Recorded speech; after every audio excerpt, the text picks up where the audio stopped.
दोस्तों अगर आप पर भी फैमिली कोर्ट ने अंतरिम मेंटेनेंस बांध दिया है दोस्तों, तो ये वीडियो आप लोगों के लिए है दोस्तों। जय हिंद, नमस्कार, मैं एडवोकेट आशीष मिश्रा।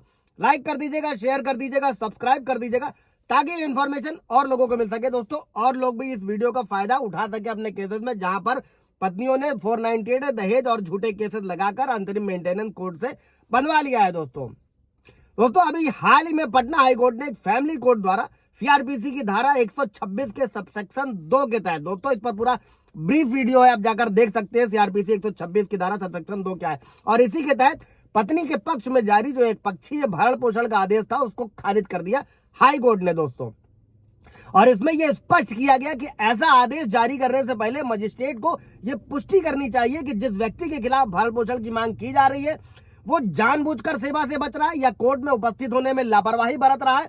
और दोस्तों भारतीय नागरिक सुरक्षा संहिता की धारा 145 ये नए कानून में है दोस्तों के तहत भरण पोषण के मामलों में एक पक्षीय आदेश को रद्द किया जा सकता है दोस्तों। और इस धारा के तहत आदेश की तारीख से सीमा अवधि शुरू होती है दोस्तों, ना कि आदेश के ज्ञान की तारीख से दोस्तों। और इस धारा के तहत अगर मजिस्ट्रेट को यह लगता है कि भरण पोषण के मामलों में आदेश के लिए जो प्रस्तावित व्यक्ति है वो जानबूझकर कोर्ट में नहीं आ रहा है तो वो मामले की एक तरफा सुनवाई कर सकता है। और इस धारा के तहत अगर किसी व्यक्ति के खिलाफ भरण पोषण के लिए आदेश दिया जाना है दोस्तों तो उस व्यक्ति की मौजूदगी में ही सबूत लिए जाएंगे। और अगर उसकी मौजूदगी से छूट मिलती है तो फिर ऐसी स्थिति में क्या होगा कि उसके वकील की मौजूदगी में सबूत लिए जाएंगे दोस्तों। और अगर किसी व्यक्ति के खिलाफ भरण पोषण के मामले में आदेश दिया गया है दोस्तों तो वह एक अच्छे कारण बताकर 3 महीने के अंदर आवेदन कर सकता है, उस आदेश को रद्द किया जा सकता है। और धारा 144 के तहत जो ये आवेदन होते हैं दोस्तों उन पर विचार करते समय अगर कोर्ट को ये लगता है कि इससे जुड़ा उचित आदेश देने का अधिकार है तो दिया जाता है दोस्तों।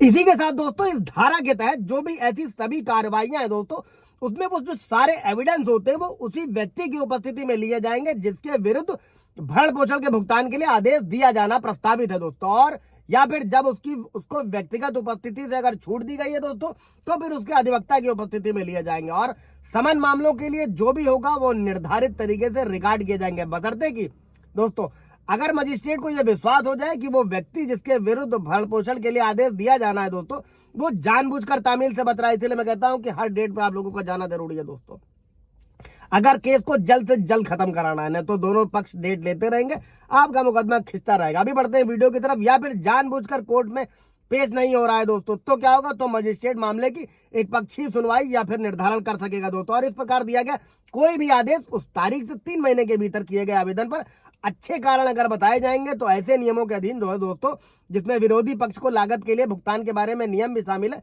उसे खत्म किया जा सकता है, अपास किया जा सकेगा, जिन्हें मजिस्ट्रेट उचित और न्याय संगत समझेगा दोस्तों। अभी फैमिली कोर्ट का फैसला जो खारिज हुआ था उसको भी समझ लेते हैं दोस्तों। ये जो डिसीजन था, ये जो निर्णय था दोस्तों एक पति द्वारा दायर एक रिवाइज पिटीशन से प्रारंभ हुआ था दोस्तों, शुरुआत हुई थी। इसमें फैमिली कोर्ट के उस निर्णय को चुनौती दी गई थी जिसके तहत उसे अपनी पत्नी को भरण पोषण के रूप में हर महीने 10,000 रुपए देने का आदेश दिया गया था। और पति की ओर से हाई कोर्ट का दरवाजा खटखटाया गया दोस्तों और पति की ओर से कोर्ट को यह बताया गया कि फैमिली कोर्ट ने सुनवाई की तारीख नहीं बताई। कई सारे लोग कहते हैं कि उन्हें नोटिस नहीं मिला, उन्हें सम्मन नहीं मिला दोस्तों। साथ ही यह दिखाने में विफल रहा कि उसने कार्यवाही में उपस्थित होने में जानबूझकर लापरवाही बरती है। इससे एक पक्षीय आदेश जो होता है दोस्तों वो अमान्य हो जाता है। और कोर्ट ने साफ किया कि फैमिली कोर्ट ने यह भी संकेत नहीं दिया था कि पति ने कार्यवाही में उपस्थित होने में जानबूझकर लापरवाही बरती है दोस्तों। और हाईकोर्ट ने यह माना और एक पक्षीय आदेश यानी कि इस बात पर जोर दिया कि भरण पोषण के मामले में दायर होने के बाद केवल जानकारी होना ही पर्याप्त नहीं है दोस्तों।